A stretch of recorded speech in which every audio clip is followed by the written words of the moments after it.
Okay, I'm doing this review, or I'm doing my thoughts on SummerSlam because what the fuck was that ending? Jesus H. Christ. What was that? Was a match I certainly saw. I'm going to tell you this right here, right now. I've been watching wrestling since 2012, ever since I was 9. In all of my 10 years of wrestling, I've seen a lot of matches.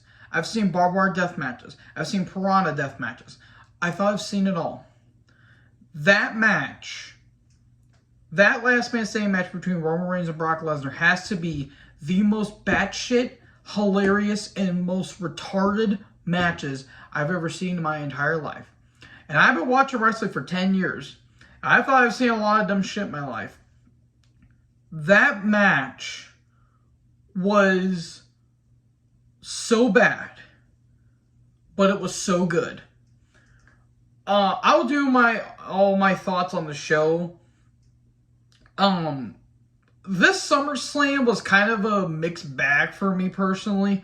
There were some good matches, but then there were matches that were like, okay, they were just there. The first match between Becky and Bianca, it's Becky and Bianca. Of course, they were going to put on a great match. 15 minutes, very good stuff, great back and forth. I mean, it felt like after this match, no match came close to being as good as this match was. But the aftermath, though, Bayley coming back, Io Shirai got called up, and the return of Dakota Kai, and those three are a faction. Io Shirai is not Io Sky, which I'm a bit iffy on, but I've heard worse names. And Becky's going to be a face now. I think that's going to be really interesting. It's great to see Dakota Kai, Io finally getting called up, and of course Bayley coming back is an awesome boost to the women's division. Logan Paul took on The Miz in a match that was overbooked as fuck. It's not the most overbooked match. I'll get to that in the main event. Okay, Logan Paul did a frog splash to a table. Seth did a lot better at Brock at SummerSlam 3 years prior.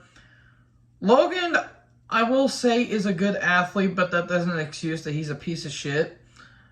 Miz did good for what he did. I have a question though. What the fuck was Styles?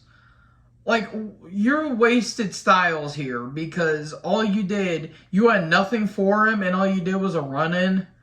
Yeah, that was kind of bullshit to me. And Maurice being there was just stupid. And Logan Paul won. By the way, on all my predictions, I think except for one match, I got all my match predictions right. So I was 7 for 1, which I think that's a first for me. Lashley took on Theory in a match that barely went 5 minutes. Lashley won, thank God. Bobby Lashley, how the fuck does he still look the same 20 years later? That is amazing. The dude's over as hell, I will say. The Mysterios took on Judgment Day in a no DQ tag match that had tags for some reason, and it was kind of boring. Edge showing up, to the shock of absolutely no one, was pretty cool. And the crowd came alive when Edge came back. Dominic needs to be in NXT. He has to be in NXT.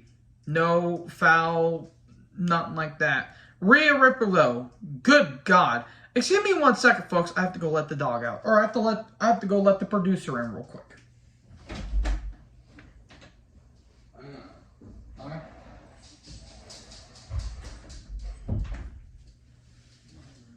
Never mind that, folks. My brother had to do that. So, yeah, the crowd came alive towards the end, and that was it. Pat McAfee took on Happy Corbin. The crowd was into it, at least. Corbin is a good worker, it's just his character sucks. Pat was over as hell, and the bum-ass Corbin choir was pretty funny, I will admit that. Cole, I will admit something here. Cole actually didn't do as bad as he did. That main event, I will talk about Cole's commentary because it was fucking unintentionally hilarious.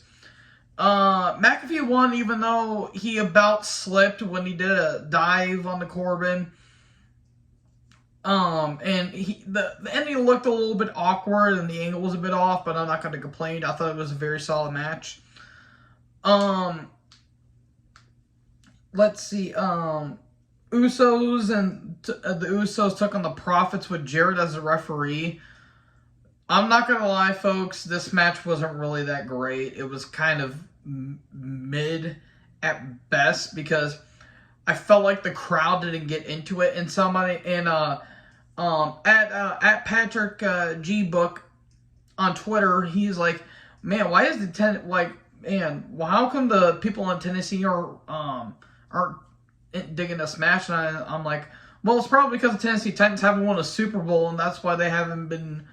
That's why they haven't gotten used to seeing the championship match. He's like, oh, that's not fair. And then he showed a picture of the Rams versus the Titans, where infamously the Titans almost won, but they were 1 yard short, which I thought that was kind of funny.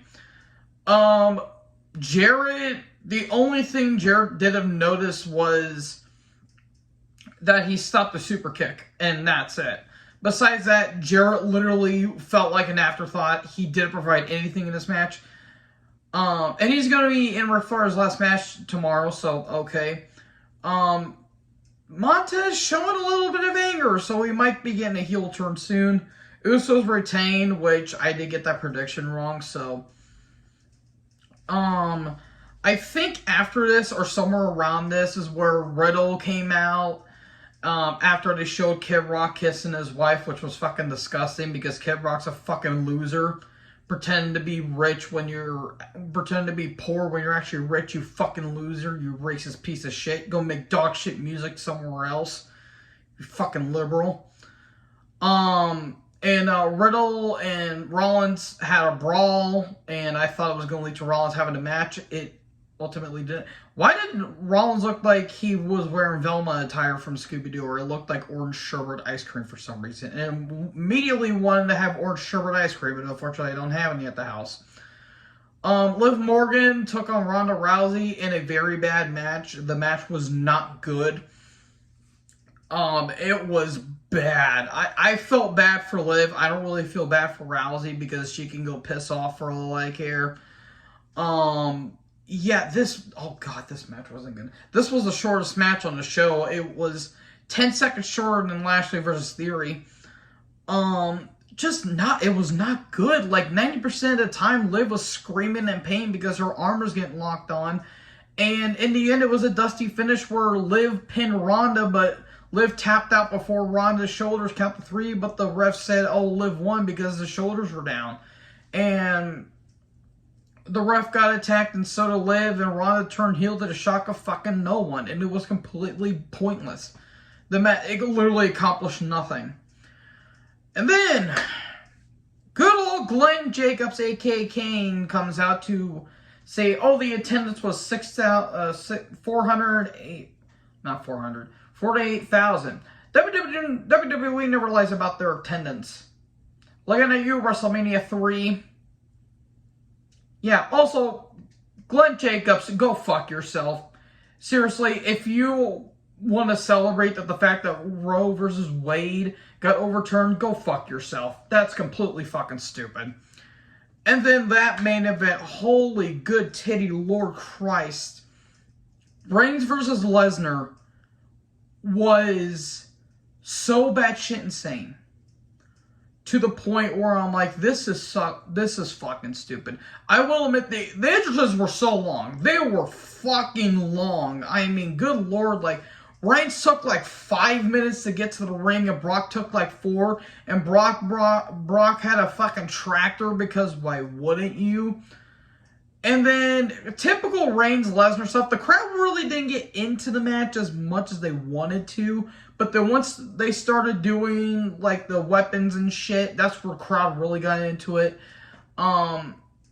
Roman's said it numerous times that he doesn't want to fight Lesnar anymore because Brock just hurts him too much. I don't blame him after watching this match. I mean, he took a fucking table shot, and it looked brutal. The spot, a lot of spoilers, by the way, the spot where the fucking ring got lifted. I thought Brock was going to flip that motherfucker. I seriously thought he did, but he lifted the goddamn ring.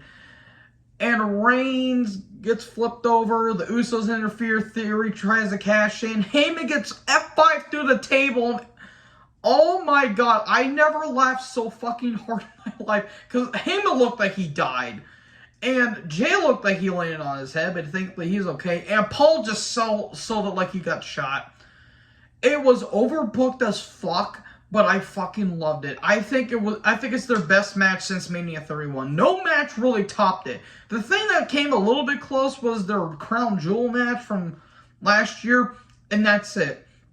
This match, I knew they were going to go batshit insane for it, but I didn't think they were going to go that insane for it. Holy God.